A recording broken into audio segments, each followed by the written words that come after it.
Hi, readers and writers. My name is Miss Hodson. I'm your virtual teacher, and I'm really grateful to have you back. We are actually going to look at Lesson 37 today as we continue our guiding questions around how is the adolescent brain changing, and how can I make an informed decision about an issue like screen time, and then effectively argue my position. We really want to guide our seventh graders to understand that you can learn about anything that you want to, develop an opinion, and be able to cite evidence in order to make a sensible argument and advocating for yourself, your peers, your community. And when you have facts and you have evidence, you can convince people of a lot of things. So we really want to empower you in that way. So lesson 37 will require you to have the lesson, the article itself, which is only 2 pages this week, and the quiz.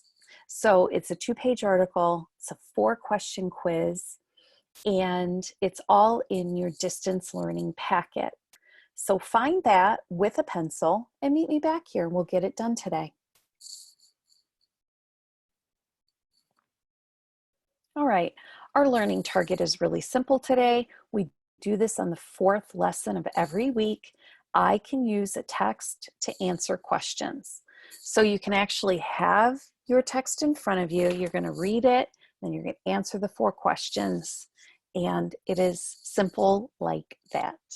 I realize the questions are challenging. You're going to have to reference the text, and I know you can do it.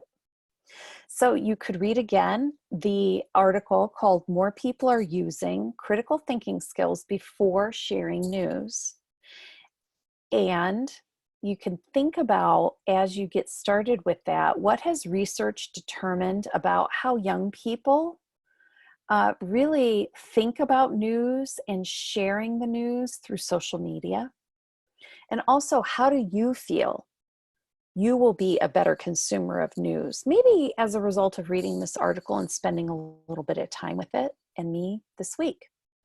So getting news from a variety of sources, maybe the radio, maybe the print, maybe social media news, maybe the actual television, both national news. And when I say national news, I mean like CNN or MSNBC or Fox News.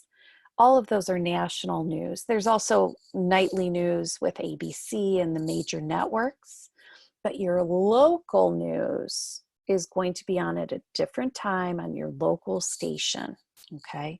So are you getting your news from a variety of sources? What's your habit? Are you going to change your habit? So I'm going to give you time to go reference the article, think about that, and maybe have this conversation with a family member. Can young people's reliance on social media increase their political involvement? So if you have a phone, if you use it for news, are you more politically aware of what's happening in the country and in the world? And how does some fake news originate from misinterpretation?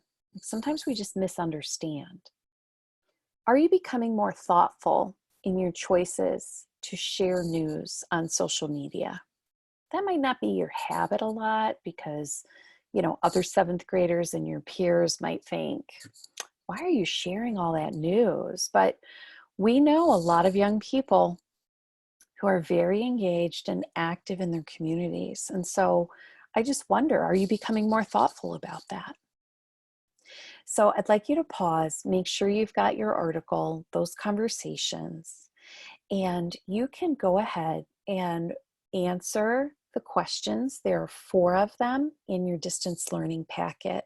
As you read and reference that, you can pause this video for 10 minutes or so, and then come on back and we will finish up today's lesson. Thank you so much.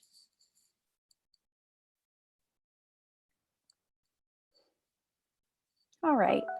So in this case, we want you to look back at the article, look for the sections that the questions are asking you about, and referencing them so that you are determining the best answer for each question.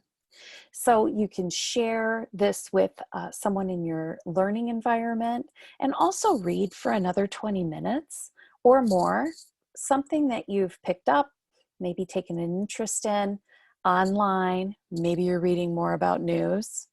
And our last fluency practice today is going to go back to what we did on Monday. Use a timer, start reading the article from the beginning and read for 60 seconds and see if you're getting further in the article, because I bet you are. And you might be adding 20 or 30 or even more words in that 60 seconds because you're more fluent with the ideas, with the words, with the research, all of it.